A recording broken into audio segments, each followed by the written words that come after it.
Bueno, vamos a comenzar.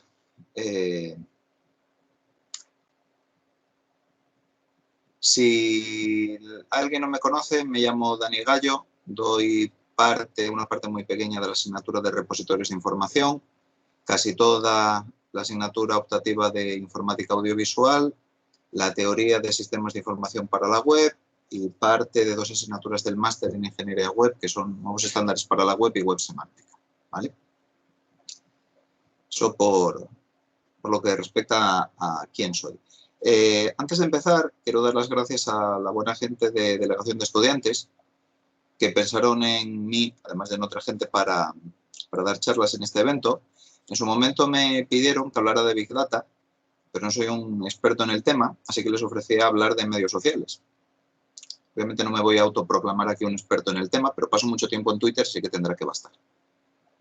La cuestión es que el tema de medios sociales es bastante amplio y difuso, puede quedar una charla un poco ambigua, así que lo que hice fue preparar una selección de temas, preparar una encuesta, se distribuyó desde la cuenta de Twitter de delegación y más de 60 personas votaron, ¿de acuerdo? Y este fue el tema que se eligió, comportamiento malicioso en la web. Entonces, ya sin más dilación, vamos a comenzar.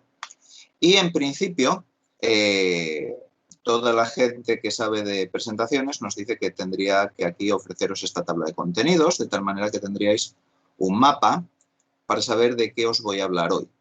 La cuestión es que sois gente que ya tenéis cierta experiencia en padecer presentaciones. Padecéis presentaciones a diario, sobre todo desde la pandemia, y cuando alguien ve una cosa como esta, con una plantilla como esta, se prepara para lo peor. O sea, asume que va a ser una charla densa y aburrida, ¿de acuerdo? La buena noticia es que esto es un engaño, ¿de acuerdo? Una filfa, una trola, una fula, ¿de acuerdo? El título de la charla, la plantilla, la portada, la tabla de contenidos, todo es mentira. Salvo alguna cosa.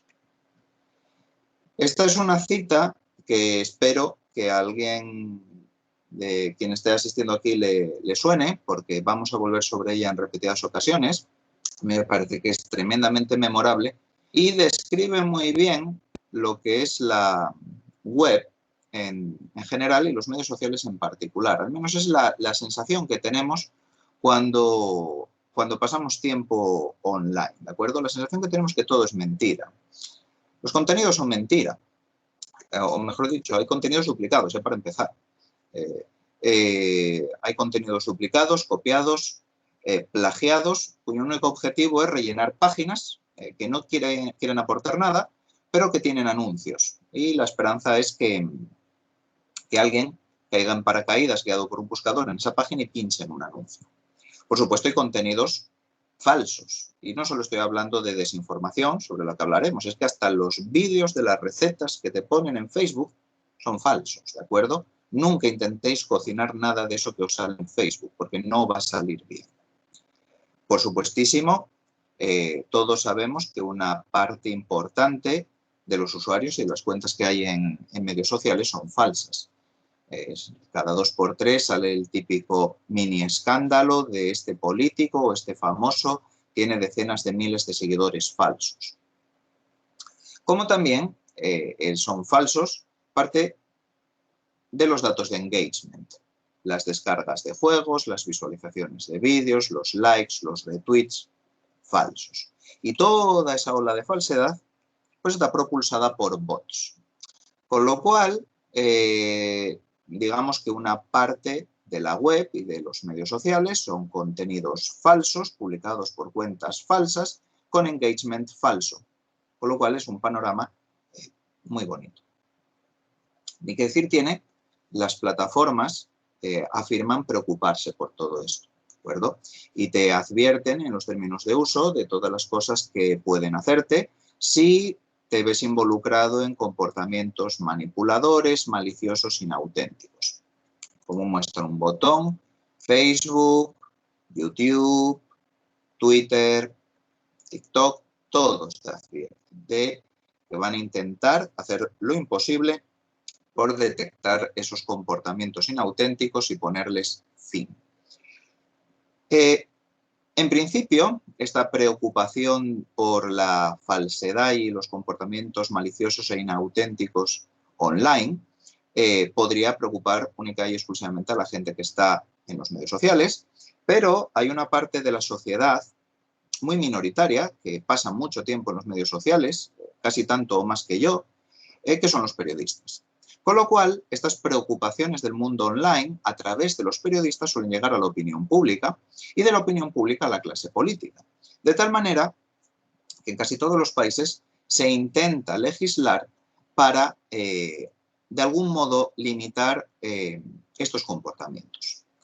Hace muy poco, el 15 de diciembre de 2020, se publicó el borrador de una futura ley de servicios digitales de aplicación a toda la Unión Europea que pretende obligar a todas las plataformas online que operen en la Unión Europea a evaluar los riesgos que hay de comportamientos maliciosos, manipuladores e inauténticos y reducirlos, limitarlos, evitar que dañen, ¿vale?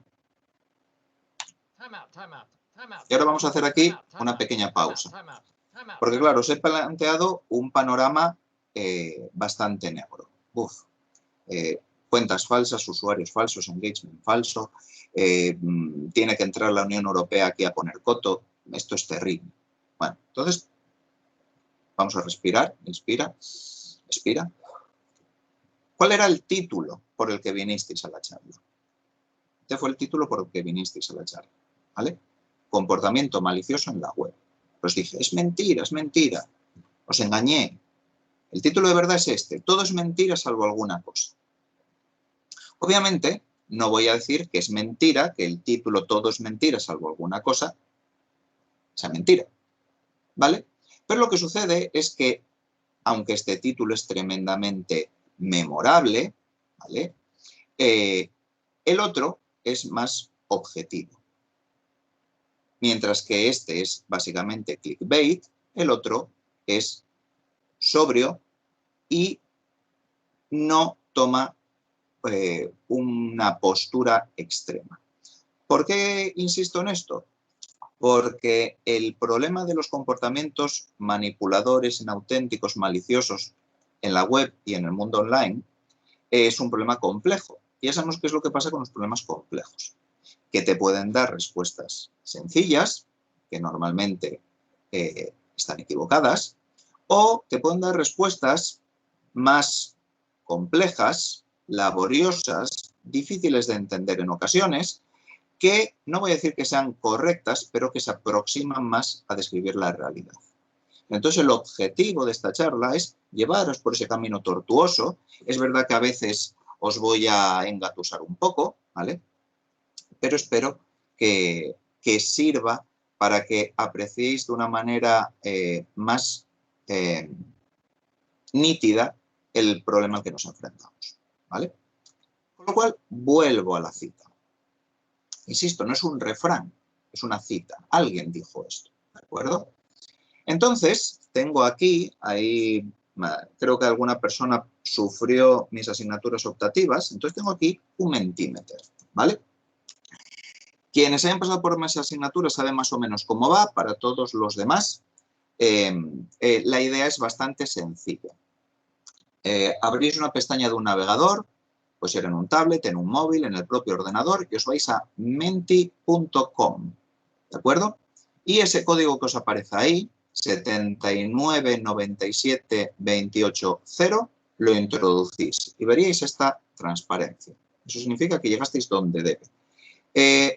Tal y como la incrusté aquí, no puedo ver cuánta gente entra a la encuesta, así que si puede ser, por lo menos las personas que estáis en Teams, una vez que lleguéis a Menti, pongáis ese código y veis la transparencia de todo es mentira salvo alguna cosa, por favor, levantad la mano y no la bajéis. Levantéis la mano en Teams.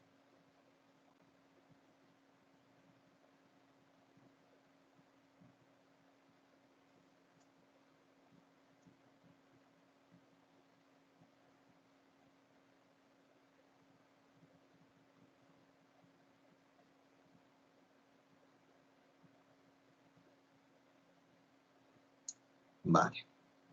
Y hay unas cuantas manos levantadas.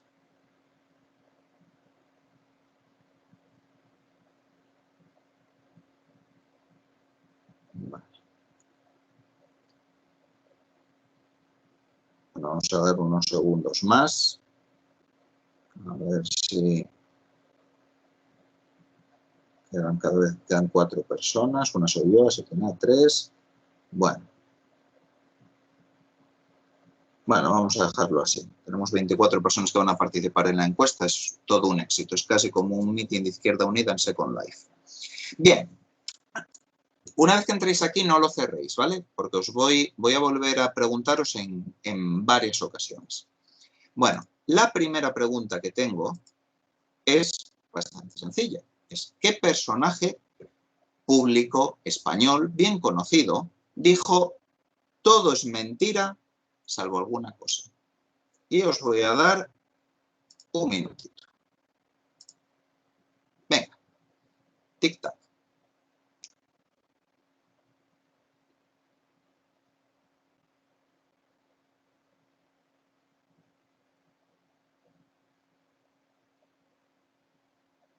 Ya os adelanto que no hay premios, lo siento.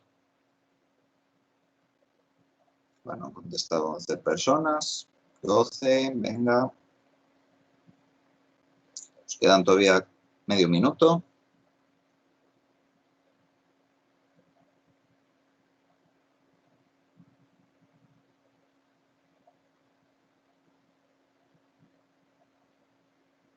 Si no lo sabéis, no os cortéis, haced una suposición, aunque sea locada.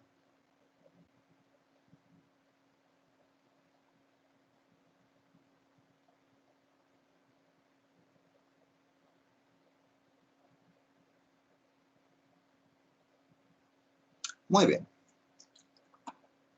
Vamos a ver. Bien, pues hay gente que ha escrito Rajoy, Mariano Rajoy, Gallo en su presentación, lo dije, don Mariano el Runner, Mariano Rajoy, M. Rajoy, esa persona es un conocedor, y Jordi Évole. Bien, ha sido Mariano Rajoy, ¿vale? Fue Mariano Rajoy. Entonces, cita, todo es mentira, salvo alguna cosa, la pronunció Mariano Rajoy, Brey, presidente del gobierno de España, en aquella época, en 2013, al ser cuestionado sobre un presunto escándalo de corrupción que afectaba a su partido, en el que presuntamente durante años se recibió dinero negro en el partido que presuntamente se repartió en sobresueldos a presuntos miembros del presunto partido, ¿vale? El problema con las citas, sobre todo si las sacas de internet, es que, como dijo Abraham Lincoln, muchas veces no son ciertas. Y diréis, espera, no habrás sacado la cita de internet para construir sobre ella una charla. No, mejor todavía, la saqué de mi memoria. ¿Vale? Yo recuerdo esa cita, ¿vale? Por supuesto, me he documentado, he hecho verificación de hechos, un tema sobre el que vamos a volver. He verificado esos hechos, así que he ido a la hemeroteca, os voy a ahorrar el tiempo que me llevó, que fue largo, y aquí tenéis 2 recortes de prensa, El País y ABC, en el que, ahí sale la cita, todo es mentira salvo alguna cosa. Claro, si vamos a leer el recorte, y ya no os digo si leemos el artículo, lo que tenemos aquí es que en realidad ni El País ni ABC dicen que Rajoy dijera tal cosa. Lo que dicen cada uno de esos periódicos es que Antonio Hernando, que era del PSOE, dijo que Rajoy había dicho eso. Eso es lo que en investigación se llama una cita de segunda mano, y uno debería evitar las citas de segunda mano. Así que rebobinamos un poco más. Estamos en febrero y la cosa empieza a torcerse un poco, porque la cita se parece, pero ya no es la original. Todo es falso salvo algunas cosas. Con lo cual aquí parece que ha habido, a la hora de transmitir la información, algo ha cambiado, como el juego del teléfono. Y de nuevo lo que sucede es que en El País se atribuye la cita a Rajoy, de hecho se entrecomilla, y en el ABC no se atribuye. Lo que se hace es decir que la dijo Rubalcaba, que era líder del PSOE. Con lo cual, estaréis pensando, bueno, vamos a ver, pero ¿había alguien presente cuando Rajoy supuestamente dijo lo que dijo? Pues sí, había cámaras. Estamos en Berlín, 4 de febrero de 2013. Hace algo más de 2 semanas que se empezó a hablar de los famosos papeles de Bárcenas. El día 31 los publicó El País. El día 2 hubo unas declaraciones del Partido Popular y el día 4 Rajoy estaba en Berlín en visita oficial, hubo una rueda de prensa y le preguntaron abiertamente. Lo que dijo os sorprenderá. En realidad la pregunta que me hace es una pregunta a la que ya ha dado respuesta el sábado pasado. Esta es una decisión que está estudiando el partido, que ha puesto en manos de sus abogados y tomaremos las decisiones que nosotros pensemos que sean las buenas para defender la honorabilidad de las personas que aparecen citadas en esos papeles a que usted se ha referido y al Partido Popular. A partir de ahí yo tengo que reiterar lo que he dicho el pasado sábado. Desde luego, todo lo que se refiere a mí y que figura allí y a los compañeros del Partido Miro que figuran allí no es cierto, salvo alguna cosa que es la que han publicado los medios de comunicación. O dicho de otra manera, es total y absolutamente falso. Y esa es la razón por la que antes le he respondido a su colega lo que le he respondido. Vale.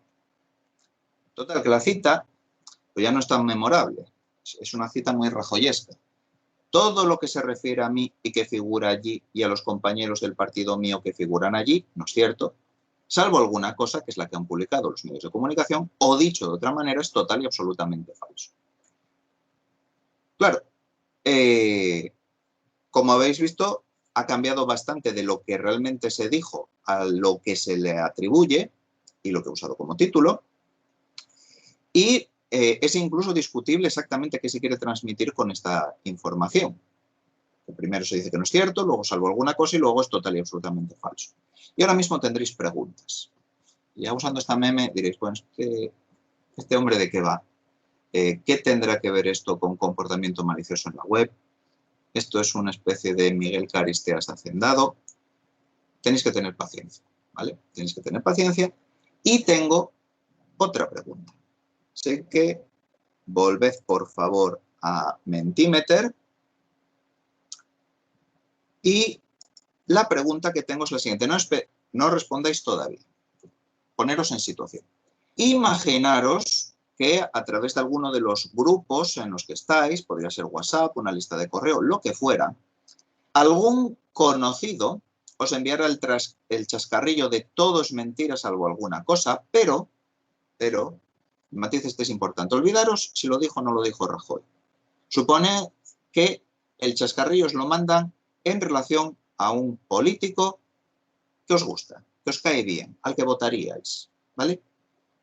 Que esa persona sabe que ese político a ti te hace tilín y te manda esto. Todo es mentira salvo alguna cosa. Mira lo que dice fulanito o menganita, ¿vale? ¿Cómo llamaríais a que os hicieran semejante cosa? Ya contestó una persona, podéis empezar cuando queráis.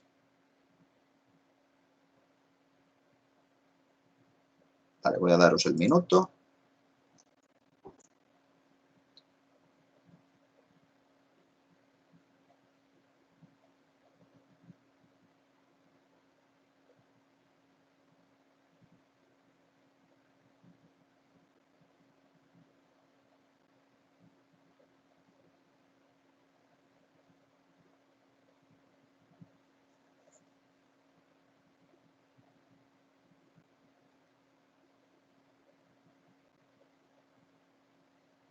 Queda medio minuto.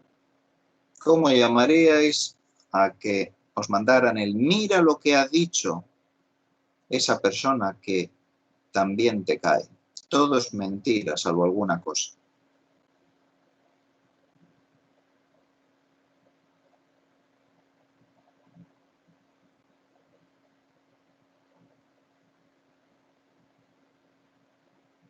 Bueno, vamos a ver qué habéis dicho. Meme, propaganda, abrirte los ojos, argumento ad hominem, malicia, fraude, calumniar, provocación, troleo, infame, un meme o chiste. Aquí hubo mucha variedad, ¿vale? Me gusta este.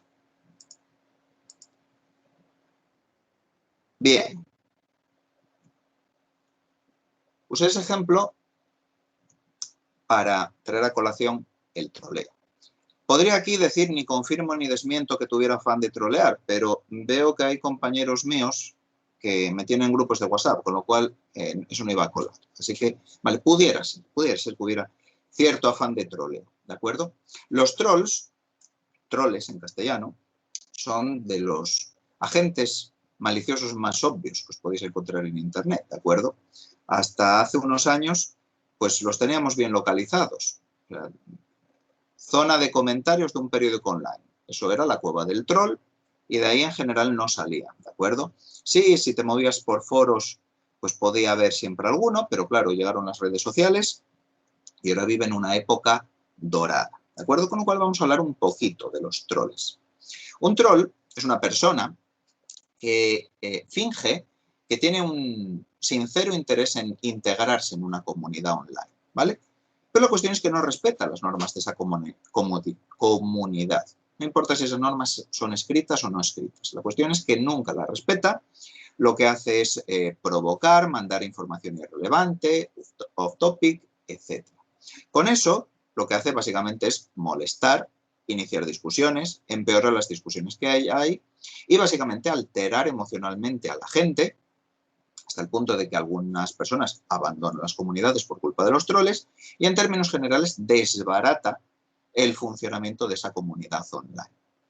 Motivaciones variopintas, desde quien lo hace por deporte, hoy no tengo nada mejor que hacer, así que voy a ir a dar por el saco a este foro, hasta gente que tiene motivaciones económicas, a día de hoy podéis monetizar prácticamente todo, a gente, como veremos más adelante, que es su trabajo. Su trabajo es entrar en una comunidad online, normalmente de naturaleza política, y trolear, a ver si simplemente consigue que esa comunidad sea inoperativa, ¿vale? Bien, con lo cual, habiendo admitido que esto pudiera haber sido un troleo, ya hubo gente que puso ahí fraude, calumnia, puñalada, otros pusieron a abrirte los ojos, tengo otra pregunta, ¿vale? La pregunta, esta ya va a ser la última, tiene dos facetas.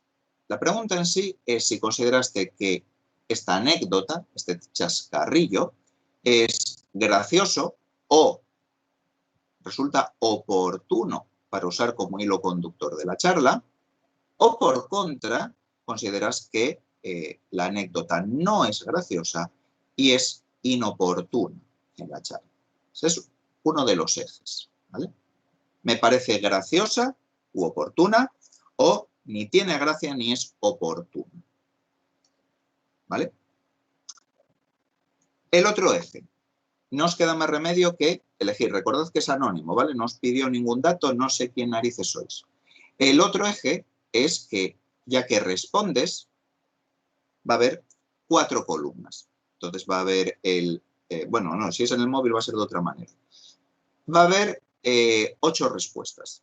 Es decir, puede ser que lo encuentres gracioso y seas de izquierdas, o de centro, o de derechas, o apolítico, o puede ser que lo encuentres no gracioso e inoportuno y que seas de izquierdas, o de centro, o de derechas, o apolítico, ¿vale? Entonces, recordad, es anónimo, pensad en cómo encontré yo esto y yo hacia qué lado del espectro político me inclino. Si no te inclinas por ninguno, apolítico, ¿vale? Venga, vamos, cuando vea que empieza alguien a contestar.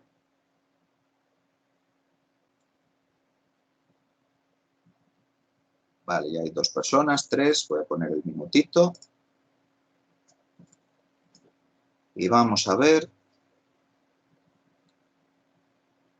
si cada uno vota lo que le parece y sale lo que yo quiero.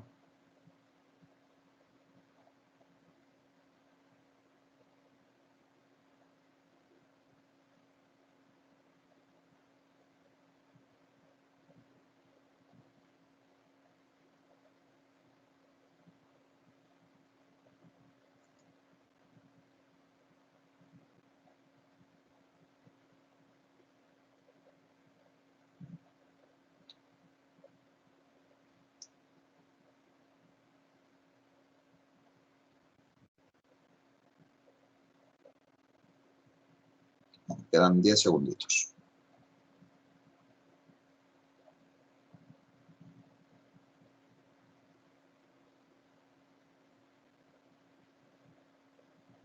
Bueno, pues vamos a ver qué ha salido. Bueno, pues la mayor parte lo habéis encontrado gracioso, es interesante. Hubo una persona que lo encontró sin gracia o inoportuna de izquierdas, una persona que lo encontró sin gracia o inoportuno siendo político, ¿vale? ¿A dónde os quiero llevar con esto? Bueno, como podéis ver, mayoritariamente la gente que ha participado en esta encuesta, que no es nada representativa, habéis encontrado la anécdota o bien graciosa o bien oportuna o ambas, y hay un grupo grande, 13 personas que se consideran de izquierdas, un grupo de, bueno, 14, 9 personas que se consideran apolíticas y unas muy poquitas de centro o de derecha, ¿vale? ¿A dónde quiero llegar con esto? Pues quiero llegar a la polarización. La polarización no es un comportamiento malicioso, pero sí es una consecuencia problemática que se está atribuyendo a los medios sociales y que pudiera verse exacerbada por comportamientos maliciosos, ¿vale? Como podéis suponer, en el momento en que se empezó a hablar de esa presunta contabilidad B, a mediados de enero de 2013, que se publicó en el 31 de enero, que hubo esas declaraciones el 2 de febrero, luego, salvo algunas cosas, el 4 de febrero, pues hubo una gran cantidad de debate en Twitter, ¿de acuerdo? Y por razones que no vienen al caso, yo en aquella época recopilaba tweets relativos a la legislatura de Mariano Rajoy. Era un sistema que se adaptaba dinámicamente a las distintas temáticas. Cada 15 minutos cambiaba las keywords que utilizaba para filtrar los tweets, de tal manera que fue capturando todos estos eventos. Y para esta presentación lo que hice fue preparar estas dos nubes de etiquetas. Aquí tenéis en rojo etiquetas usadas fundamentalmente por el bando que criticaba el comportamiento del partido. Como podéis ver, sale aquí los papeles de Bárcenas, Rajoy no contesta, Rajoy dimisión y alguno más. En azul puse las etiquetas empleadas por el bando que defendía la inocencia del Partido Popular en relación con ese escándalo. Es bastante notorio aquí, yo creo, en Rajoy. Podéis ver que los papeles de Bárcenas es bastante pequeñito. Ni que decir tiene, dos bandos contrapuestos en un debate en Twitter pueden perfectamente utilizar las etiquetas del otro bando. En ocasiones para intentar cooptar la etiqueta y neutralizarla, en otras para inyectar su discurso entre los seguidores del otro bando, ¿vale?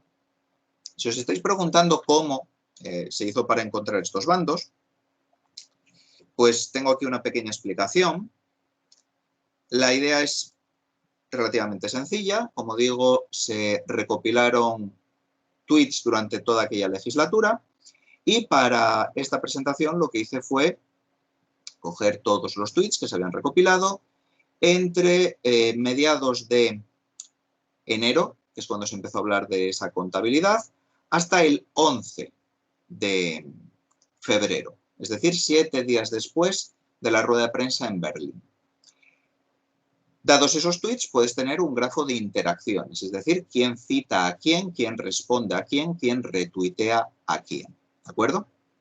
Este grafo, por supuesto, no muestra todas las cuentas, porque de lo contrario lo que tendréis aquí sería una bola de pelos, un ovillo horrible, que no se vería nada. Entonces son cuentas que aglutinan la mayor parte del PageRank de ese grafo de interacciones y que además, al aplicarse un algoritmo de detección de comunidades, pertenecían a alguno de los clústeres más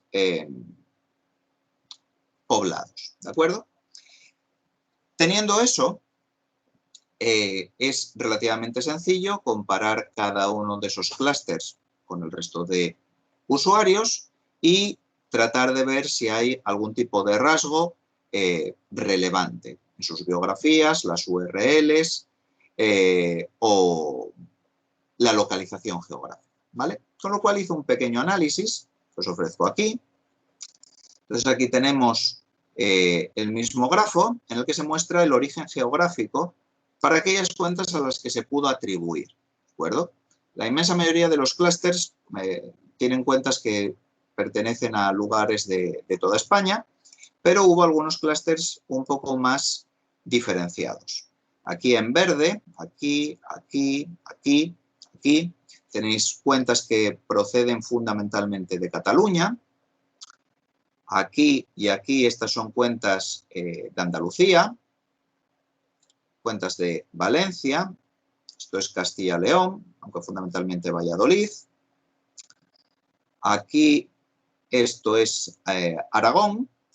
Y de manera un tanto sorprendente y que nadie deduzca nada extraño aquí, había unas cuantas cuentas venezolanas y mexicanas. Luego veremos que esas cuentas no tomaron partido. Fundamentalmente eran cuentas de usuarios que sí, eran de Venezuela y México y estaban opinando sobre un hecho noticioso en España, ¿vale? Del mismo modo que se hizo un análisis de origen geográfico, se hizo un análisis ideológico.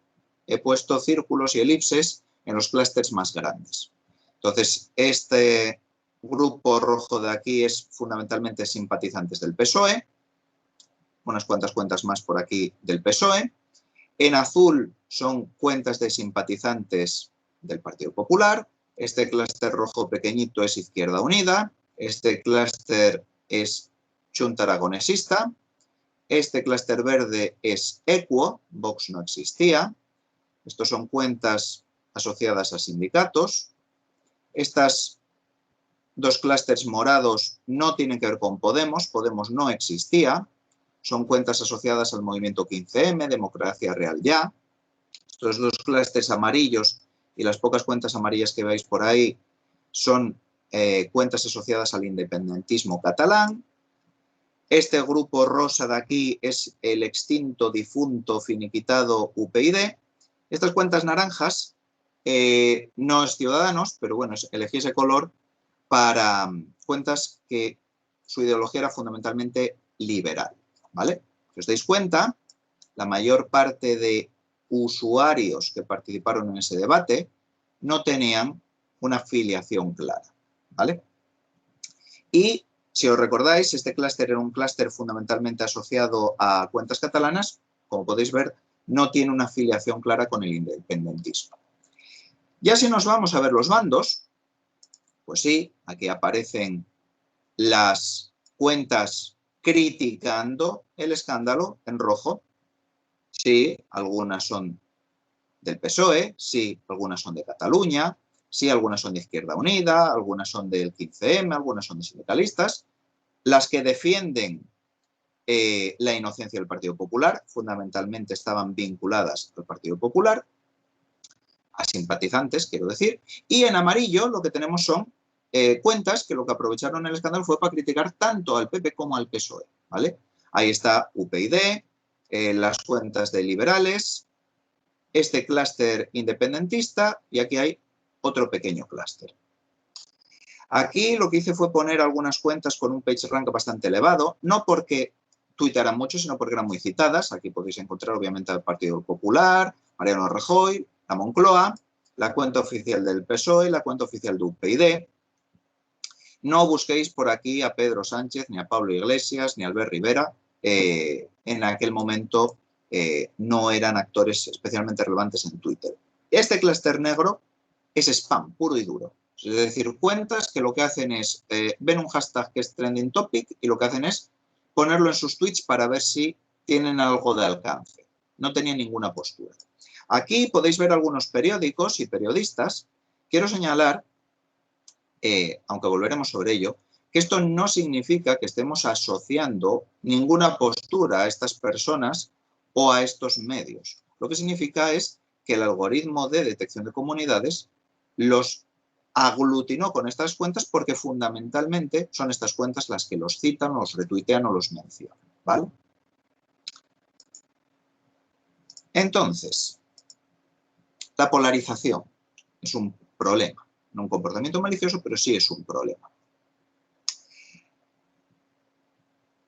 Os había dicho que hubo un debate sobre los papeles de Bárcenas y, como podéis suponer, ni fue la primera ni será la última vez que la ciudadanía acuda a los medios sociales a expresar su opinión sobre un evento político, ¿de acuerdo?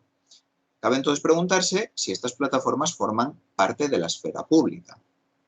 Este es un concepto que a lo mejor no manejáis con asiduidad. La esfera pública es el ámbito en el que estamos todos los ciudadanos, en el que participamos, deliberamos, nos informamos sobre cuestiones de interés común. Eso es lo que lleva a construir, a generar la opinión pública, que influye sobre los representantes que van a preparar políticas o elaborar políticas, en principio, respondiendo a su percepción de la opinión pública y donde se demandará rendición de cuentas de los representantes. El mundo online y su interacción con la política no es algo que se lleve estudiando desde hace poco tiempo. Os menciono aquí un trabajo de hace 20 años. Obviamente esto es anterior a Facebook, anterior a Twitter. De aquella se hablaba a lo mejor más del ciberespacio. Y este académico nos advierte de qué condiciones tendría que cumplir Internet y el mundo online para servir a la esfera pública, ¿vale? Para formar una parte sana de esa esfera pública, que tendría que servir los intereses de la gente, no de las élites corporativas, que debería servir para informar e iluminar en vez de para manipular, y que debería promover un debate democrático, sano y diverso, ¿vale? Cabe preguntarse si todo eso está sucediendo. Bueno, antes tenía esas dos nubes de etiquetas que cubrían más o menos un mes, y lo que hice fue preparar también una animación que empieza en mediados de enero y llega, como digo, hasta el 11 de febrero. Esta es la primera nube. Esta es de cuando se publicó que Bárcenas, el tesorero del Partido Popular, tenía, no me acuerdo cuántos, sí, lo dice aquí, 22 millones de euros en Suiza. Y había un hashtag que era le puede pasar a cualquiera. Cualquiera le puede pasar tener 22 millones de euros en Suiza y no sabes. Bueno, entonces lo que vais a ver en esta animación es que algunas pocas etiquetas son todas bastante mutables y espero que le prestéis atención al último fotograma, aunque lo tengo capturado para enseñaros, ¿vale?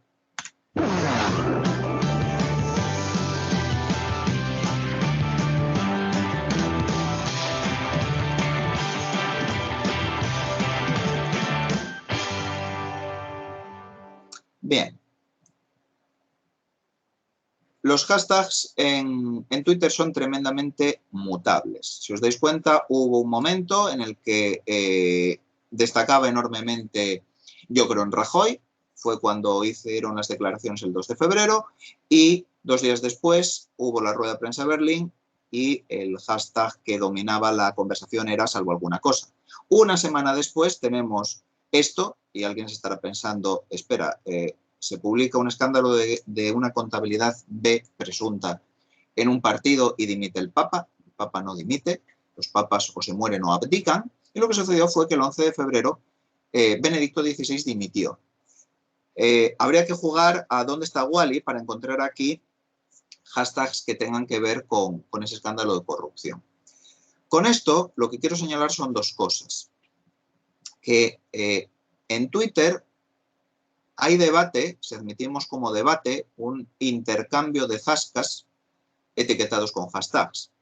Y, en segundo lugar, la capacidad de atención de la mente colmena tuitera es escasa, es limitada, ¿de acuerdo? Un día estás con los papeles de Bárcenas y de repente, ¡uy!, una ardilla, el Papa dimite, ¿vale? Esto, por ejemplo, es una cuestión que Donald Trump y en general todos los políticos que abrazan el trumpismo como forma de gobierno dominan. El cómo dar continuamente cosas de qué hablar de tal manera que se olviden del escándalo anterior, ¿de acuerdo? Entonces, visto esto, es dudoso, visto eso, visto el grafo de interacciones, es dudoso si en medios sociales lo que tenéis es debate o tenéis un juliganismo que presta atención a los partidos en vez de al deporte y donde en vez de información lo que hay es manipulación, ¿vale? La cuestión es la siguiente.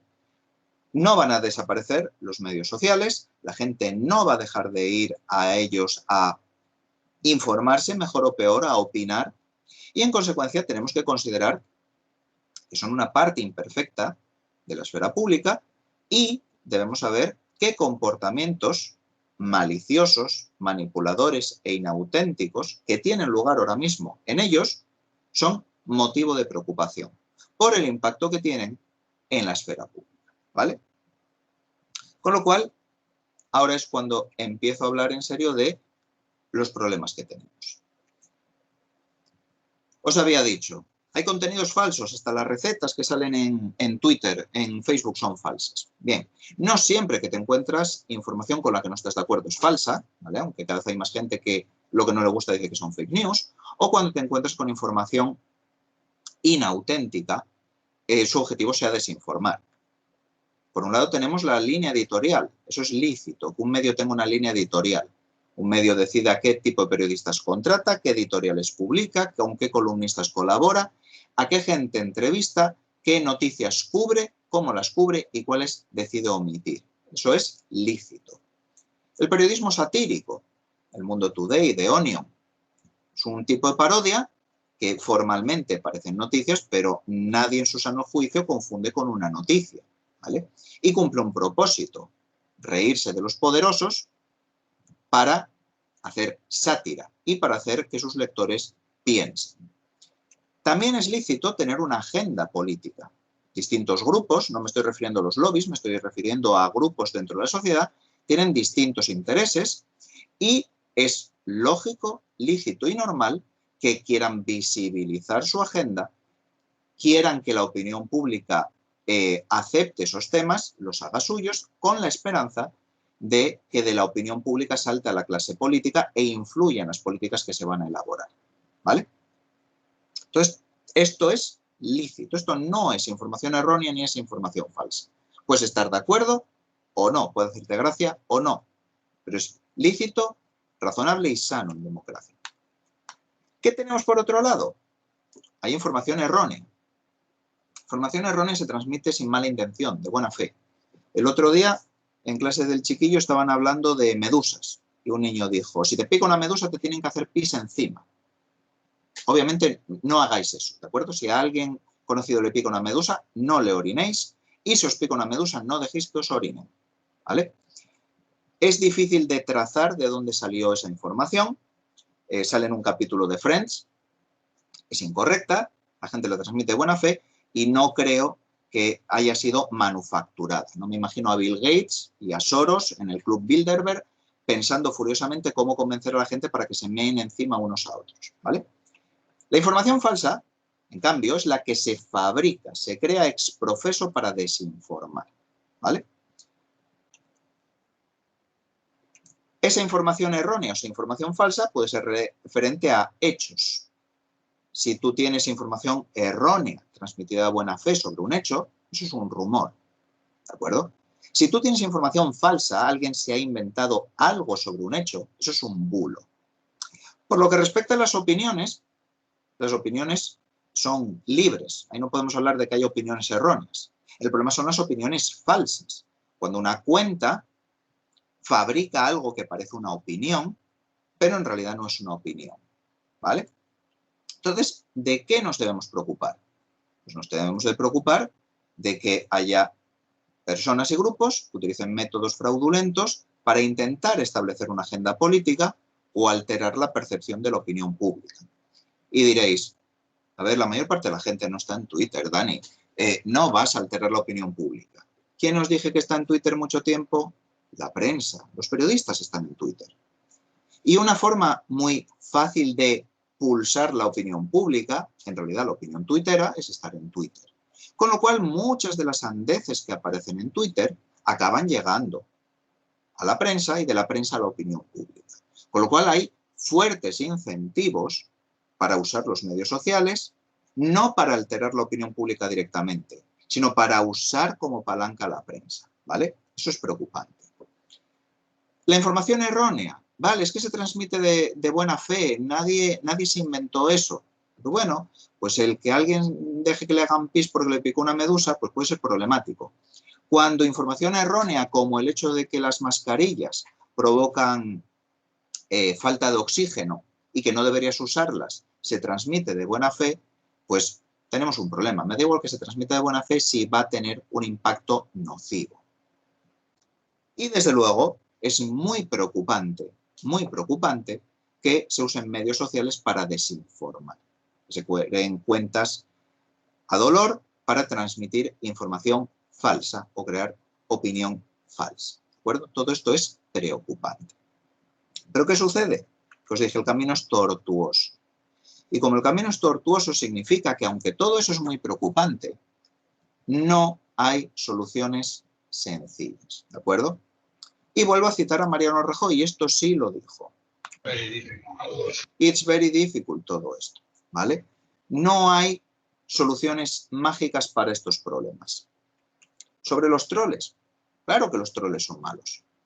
Pero es que no todos los usuarios, todas las cuentas que ves que trolean son troles de verdad. Por un lado, ya os los mencioné, las granjas de troles. Estas fueron muy famosas en el 2016 y 2017.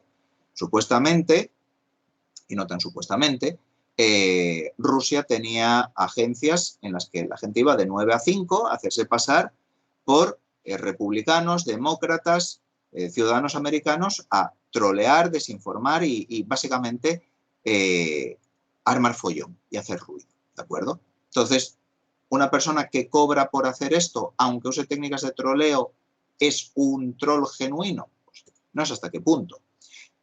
Muy recientemente se habla de los troles buenos. ¿Por qué? ¿Por qué son troles buenos? Bueno, pues porque hubo periódicos y periodistas a los que les hizo gracia que las K-Poppers pues básicamente boicotearan actos de campaña de Trump o fancamearan a las cuentas de Vox, ¿vale?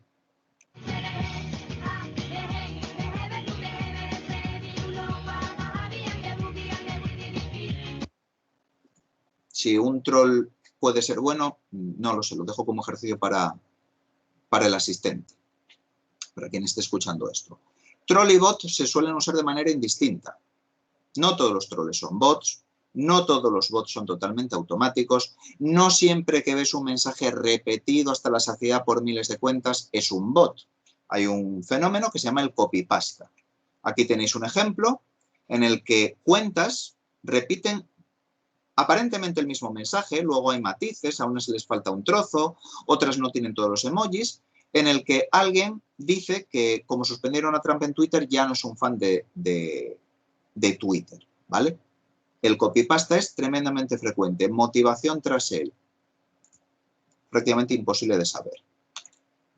Por otro lado, el hecho de que veáis un texto original, no plagiado, nunca visto antes en Internet, no significa para nada que lo haya hecho un ser humano, ¿vale?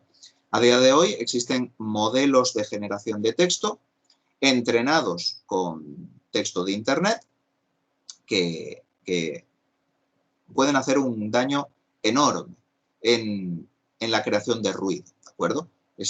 Son capaces de generar texto que superficialmente parece verosímil, que obviamente nunca va a hacer que salte un detector de plagios, que nunca va a ser repetido y que pueden usarse para desinformar, para hacer ruido y pueden hacer bastante daño. El infierno está lleno de buenas intenciones. ¿Qué quiero decir con esto? Que si intentamos buscar soluciones rápidas a los problemas, pues nos podemos encontrar con que causamos más. ¿Es un problema el abuso en medios sociales? Bueno, pues vamos a dejar que los usuarios reporten a los usuarios abusivos. ¿Y qué sucede?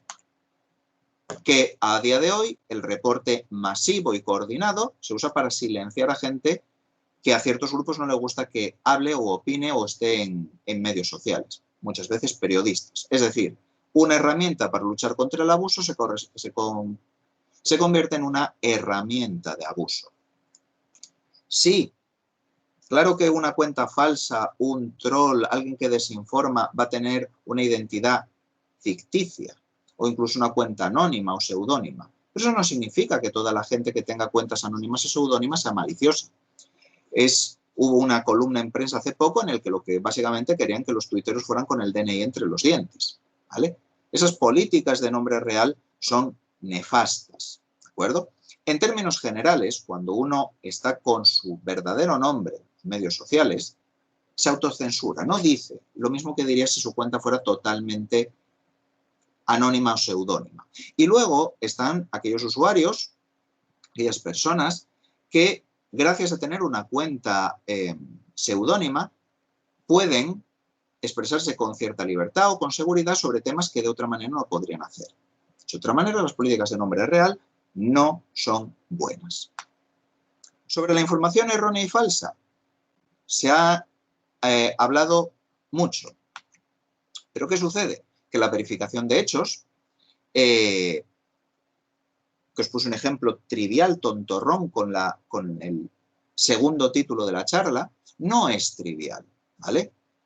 Si dejamos, peor, si obligamos a las plataformas online a que lo hagan ellos, lo que estamos dejando es que una empresa privada decida qué es verdad y qué es mentira.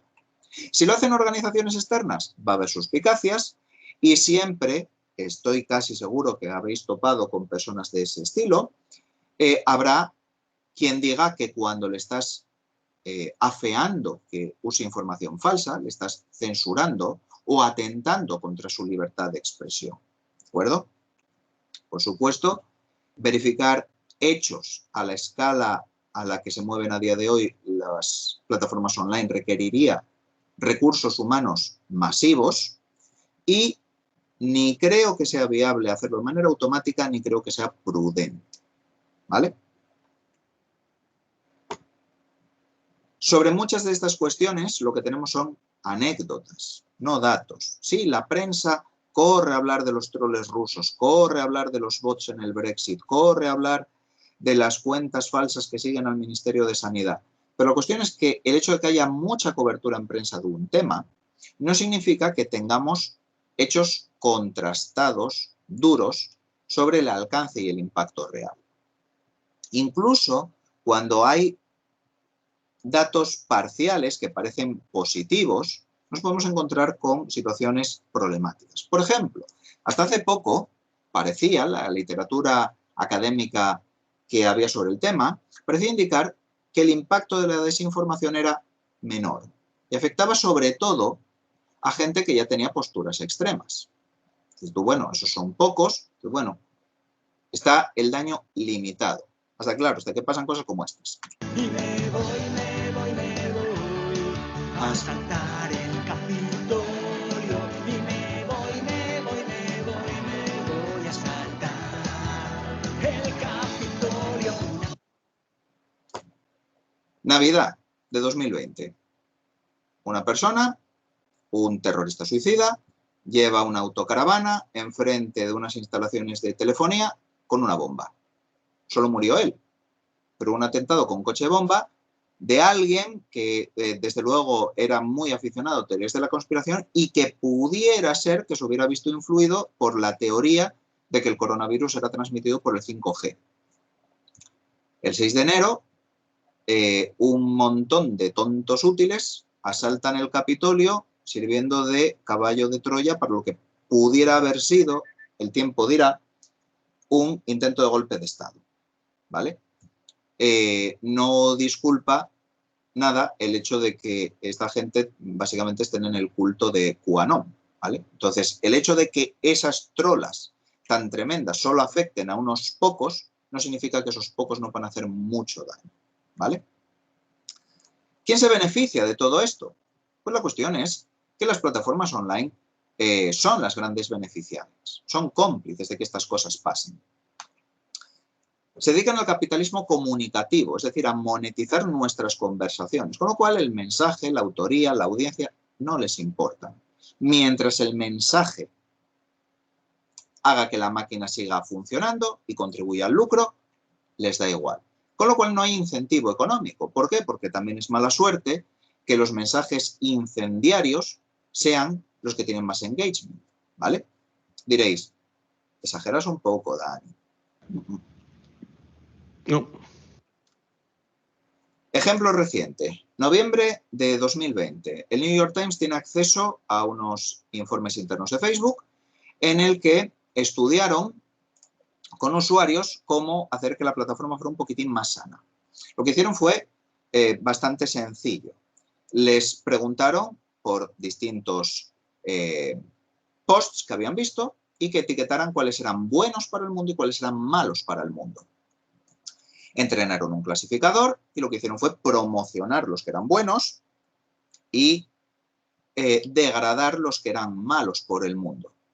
Eso funcionaba bien, pero detectaron una cosa, y es que cuando a la gente en Facebook le dabas menos cosas malas, nocivas para el mundo, entraban menos en Facebook. Y ellos dijeron,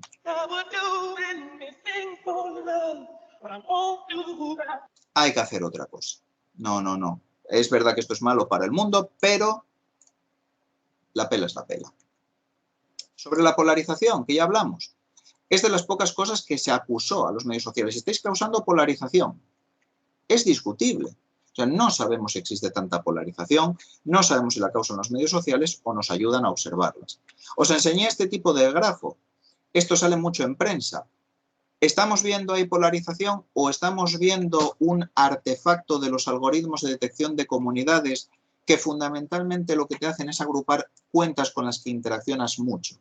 Claro que interacciono mucho con gente afín a mí, pero eso no significa que viva en un mundo paralelo en el que no comparto nada con la gente que no piensa tan parecido a mí. Es decir, que a veces estos grafos de interacción igual son más bien un test de Rorschach en el que vemos lo que queremos ver, ¿vale? Hay que ir concluyendo. Esta sería la transparencia de enmarcar, literalmente, lo que me gustaría que os llevarais para casa. Estamos hasta en sistemas sociotécnicos. Son muy complejos y no los entendemos en su totalidad. Son sociotécnicos porque es la interacción entre la tecnología y el comportamiento humano lo que lleva a estos fenómenos emergentes tan impredecibles. En consecuencia, no hay soluciones puramente técnicas. Solo con algoritmos no vamos a evitar comportamientos maliciosos. Por otro lado, es imposible esperar que las plataformas se autorregulen sin ningún tipo de presión exterior. Pero eso no significa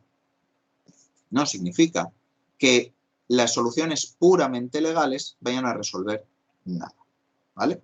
Entonces, es un problema complicado. Que yo he venido aquí a hablar de mi libro. Tengo que venderos 2 motos, lo siento.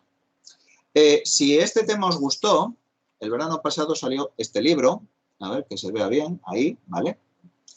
Tenéis una copia en la biblioteca, no obliga a la biblioteca a comprarlo, Dios me libre, se lo doné yo. Si la interacción entre medios digitales y política en democracia os resulta interesante, este libro os puede resultar atractivo. Tenéis ahí a los autores con los que colaboré, Andreas Janger y Gonzalo Rivero, y en el QR tenéis más información sobre el libro. Por otro lado, si la temática de la charla os resultó atractiva, hay una asignatura optativa fantástica, Sistemas de Información para la Web, que casualmente coordino yo y doy la teoría. Ahí tratamos, entre otras cosas, recuperación de información en la web, web semántica, datos enlazados, minería de datos, minería web, cuestiones éticas, etc. Si queréis saber más, me podéis contactar ahí. Podéis usar el QR para acceder a los recursos y si alguien ya quiere tirarse a la piscina, que me escriba, que le paso los vídeos de todas las clases, que están todas grabadas. Aquí, ahora lo que tengo es que disculparme. Tengo que disculparme porque me temo que no haya respondido a las preguntas que pudierais tener y que os haya provocado más preguntas. Lo que espero es que esto haya servido para que, si seguís confundidos, por lo menos estéis confundidos a un nivel más elevado y sobre cuestiones más importantes. Dicho lo cual, tan solo me queda por decir... Eso es todo, amigos.